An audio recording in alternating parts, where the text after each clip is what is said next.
All right, so now we're going to talk about how to generate a random number. So when you generate a random number, it's not really random. Your computer is running a whole bunch of math on a starting point, and it gives you a number that seems random. It's not really random, but it's as close as we can get in computers.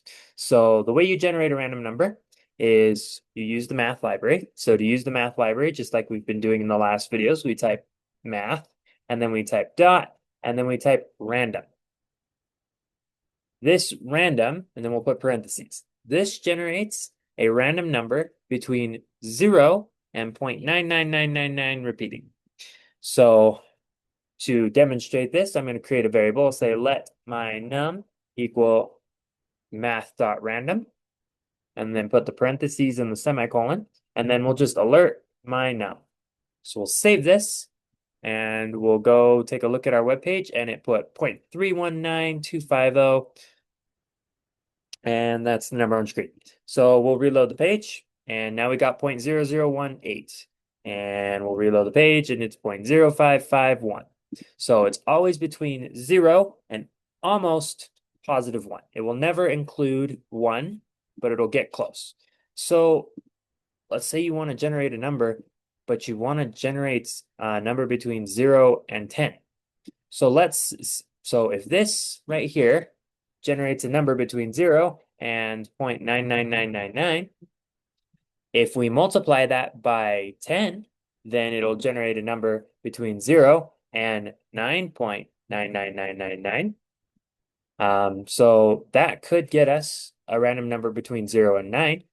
If we multiplied it by 11, that would give us a number between 0 and almost 11.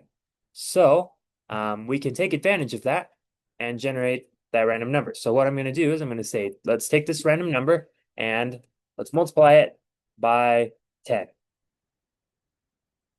We save that and we alert my number.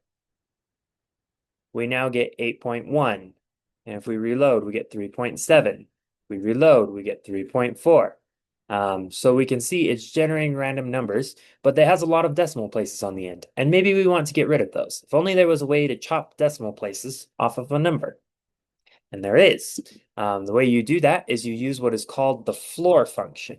So you say math.floor, and if you put parentheses, it takes in a number and it returns the same number without any decimal places. So if we put my number, when we say alert, math.floor on my number, our number can be anywhere between 0 and 9.99999 because we're multiplying by 10. So if we save that and we come over to our code, we get 7. And we reload the page and we get 0. We reload the page and we get 1. We reload the page and we get 6. So now we are generating a random number between 0 and 9 inclusive. Well, what if we wanted it to be between 1 and 10? Well, if we want to shift that, then we could take the number that we've just floored, and I'm going to take the alert off of it. So the first number makes it so that we generate a number between 0 and 9.99999. Math.floor says strip off the decimal places. So now we're generating a number between 0 and 9. So if we want to be generating a number between 1 and 10, all we have to do is add 1 to it. Because if we add 1, if we generate the bottom of the range, we'll generate a 0. 0 plus 1 is 1. If we generate the top of the range, we'll generate a 9. 9 plus 1 is 10. So that'll give us a number between 0 and 10. You can do this all on one line if you would like. And the way you do that is you say, let my random num. So you're creating a random number. You're setting it equal to. So you'll start by taking math.random. That's a number between 0 and almost 1. You'll multiply it by 10. So that's a number between 0 and 9.99999. And then if you say math.floor on that number, now you have a number between 0 and 9 because you're chopping off the decimal places. And if you add 1 to it, now you have a random number between 1 and 10. And that concludes the video on random numbers.